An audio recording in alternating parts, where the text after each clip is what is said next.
Good morning. Let's cast out for the first time. I've just thrown a few loose maggots out there. I'm on the Staffordshire and Worcestershire Canal. I wasn't intending to go fishing this morning.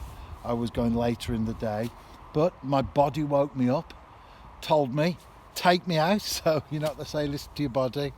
And I could see just from the blinds in the bedroom that we weren't far off first light. So got up, made a flask of tea, loaded the car, and here I am. That's one of the advantages of having your rod made up. You can be fishing in no time at all when you get to the water's edge.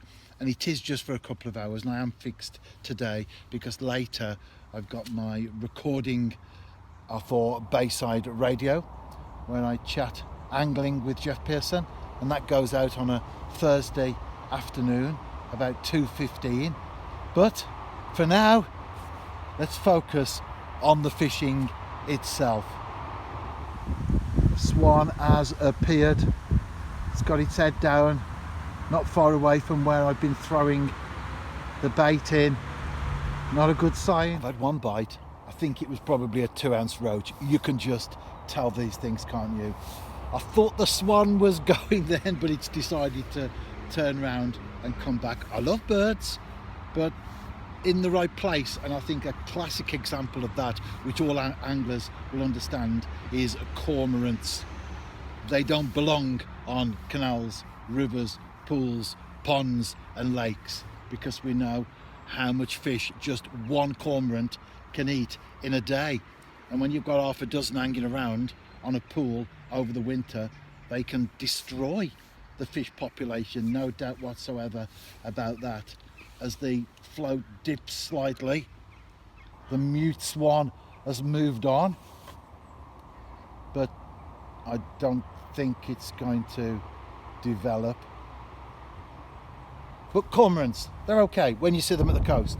It's where they belong, but not inland. I'm sure the vast majority of anglers can grasp that. We don't need to be reminded of the damage that they do. Great birds, but sometimes in the wrong place. It's like the aubrietia I've got at home. That's a flower, a plant, by the way. The top of the front garden, a rockery covered in other flowers as well, but aubrietia is the main one. It's great, especially in the spring through for a few months. It looks really great when all the colours come out, the flowers are in bloom, but then it'll take seed on the drive and I get it up. I want it there, but not there. In the right place, yes, but if it's not, it's somewhere else, then that's a definite no. Cormorants, gooseanders, I suppose, they can do quite a bit of damage as well, can't they? But cormorants, definitely. And what about otters as well? The general public loves them. They may not have seen many. I've seen quite a few over the years as an angler, and many fishermen themselves have not only seen them but also the damage that they do to the fish stocks. So we do have this contrast of opinions within the fishing world and maybe the general wider public. Fish aren't unfortunately seen as cuddly creatures. When an otter takes a fish, might be a 30-pound carp or a 10-pound barbel, to the non-angling general public, well, they have to eat. What's wrong in that?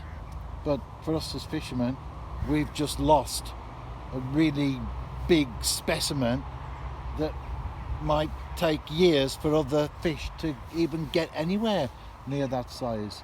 So lots of contrasting opinions and pulls and tugs from one side to the other. But I'm an angler and I'm a naturalist, so I wouldn't say I sit on the fence. I do have opinions on things, but I can see both sides of the argument.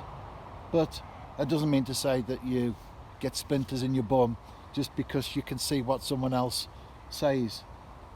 Anyway, where's this first fish? Have the otters been in? What about the gooseanders or the cormorants? Well, no, they haven't. There are otters on here though. I have seen them. I've seen them several times on this stretch of canal. Talking of cormorants, one has just flown over. It did drop when it came to the canal, saw me, because they are quite wary birds, then lifted again and disappeared elsewhere. No fish yet. Can't blame the cormorants though.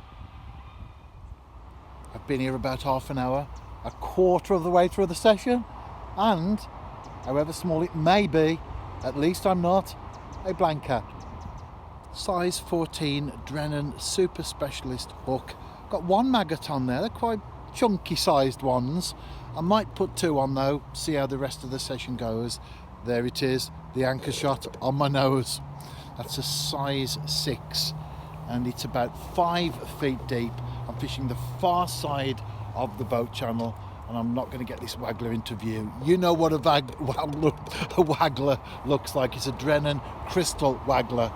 3.5 3,500 Shimano reel, and of course my Gray's Prodigy TX rod, 4-pound Maxima chameleon line, and I keep the rod made up. That was key this morning because when I did wake up, all I needed to do was go downstairs, load the car, the kettle boiled while I was doing that, made the flask of tea, I'm on my way and I'm fishing in no time at all.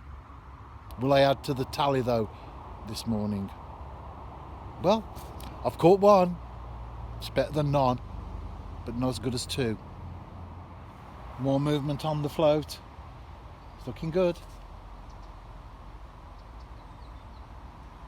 Is this going to progress though to the stage where the little bob becomes something more significant?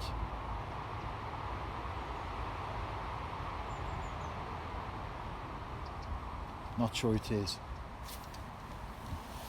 No. Another disappearing act from the float. Came straight back up though immediately. Yes, I've got fish out there.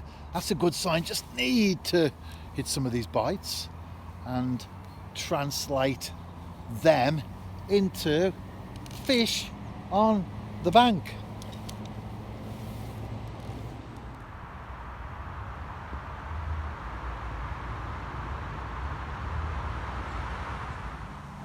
I was just about to do my half-time report of one roach. Well, I can happily say that I've doubled not only the number of fish caught, but also the species. Caught on 2 red maggots.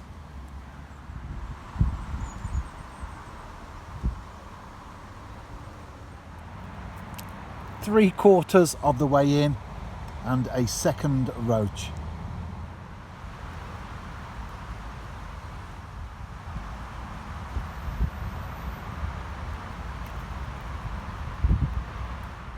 Thankful for small mercies. By perseverance, the snail reached the ark. I got there in the end. I don't need the thermometer to tell me it's cold. I've got a friend there as well, very curious. Very, very, very sharp drop in temperature as the perch goes back, and the swan is very curious indeed. Look, nothing there. It's gone. You don't eat perch anyway. A heart-stopping moment as well, just before I netted it, as I got the rod up with my right hand and the net in my left, the perch switched around that side, so it went behind the net, and then it came to the surface. I couldn't get it in, and I saw it. Not a massive fish, but in these conditions, very, very welcome. And I was thinking to myself, if ever it comes off now, and it's just lying there on the surface of the water for a few seconds before it realizes what's happened, I'm going after it. But thankfully, I didn't need to consider that option. I did get it in the net on the bank in front of the camera. Back home now. Not too bad in the end, considering how challenging it was. But it just goes to show how one fish can make all the difference. Otherwise, I'd be talking about a handful of tiddlers. Instead, a reasonable perch at the end of the session. Christian, I want to give you another mention as well. Thanks for the comment in the guest book. I'm enjoying our little conversations there. And also Luke, who I met on the canal this morning. And Luke actually owns and runs a carp fishery down in southwest Wales. He gave me the website address. I've had a look at it and it really does look very impressive indeed. So if you're from that part of the world, or maybe even further afield, and you fancy some wonderful Welsh surroundings in which to target your favourite fish maybe, because there are dedicated carp anglers up and down the country, then check out the website. It's a good one.